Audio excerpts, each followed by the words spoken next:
If you analyze it, I believe the very heart and soul of conservatism is libertarianism. The basis of conservatism is a desire for less government interference or less centralized authority or more individual freedom. And this is a pretty general description also of what libertarianism is.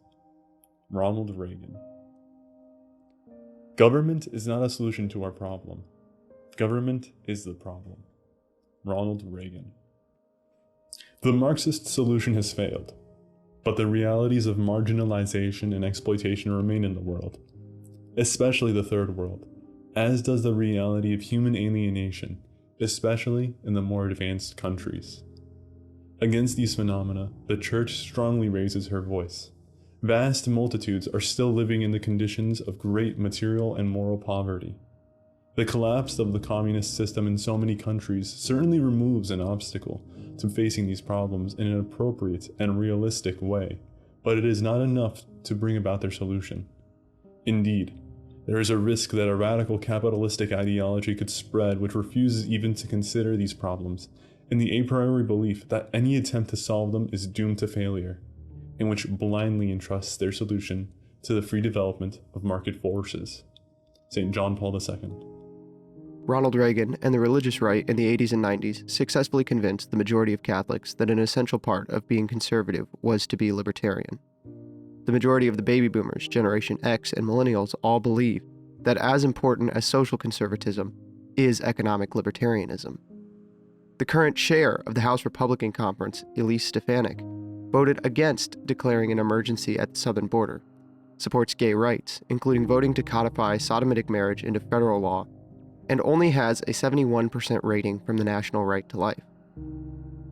The Republican Party and conservatism are failing. They have slowly but surely moved from valuing economic libertarianism as equal to social conservatism to valuing the former above the latter. Economic libertarianism is not Catholic. Capitalism is never spoken of with unqualified favorability in the Church's social teaching. Our goal at 1891 Radicals is to combat the libertarian and radically capitalist excesses of the modern American conservative movement. We do not wish to advocate for carte blanche government solutions to the problems of the modern world. We wish to advocate against leaving these problems to some pseudo-divine, invisible hand and removing government when it is appropriate. Only when human persons are allowed to live and flourish in the genuine freedom of virtue, free from the oppression of radical capitalism, can we expect to solve the moral poverty rampant in the West. Freedom can no longer be synonymous with capitalism.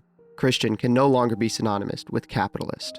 Communism is an anti-theist, anti-Christian, materialist philosophy. Christians in the West rightly sought to oppose the spread of communism in the 20th century. However, to combat an evil as large as the USSR, Christians needed power. They found this power in the Western nations, who themselves needed a metaphysical underpinning for their crusade that would motivate the masses. Thus, in the 20th century, when combating this great evil, Christians allied themselves with the capitalists, and over time, the freedom rightly espoused as essential to human flourishing by Christians came to have a new part that no one realized was not there before: capitalism. We are now reaching a point where this capitalism is not freeing. Rather, our society is captive to the cult of GDP, worshiping perpetual growth and progress as ends in of themselves. Ask yourself, when was the last time you saw a local mom-and-pop grocery store? The large chains have bought them all out. When was the last time you saw a gas station not owned by a major chain? Capitalism has a single motive: profit. If an entire market must be integrated and small businesses pushed out of said market to achieve this profit, capitalism does not care. The numbers go up. If that profit is achieved through gutting a town because labor is cheaper in some foreign market, capitalism does not care. The numbers went up. 1891 Radicals wishes not to propose our own solution to these problems, rather to propose Holy Mother Church's solution, a solution neither capitalist or socialist, neither Republican or Democrat, neither left or right. As Pope John Paul II said in Centesimus Annus, The Church has no models to present. Models that are real and truly effective can only arise within the framework of different historical situations, through the efforts of all those who responsibly confront concrete problems in all their social, economic, political, and cultural aspects, as these interact with one another.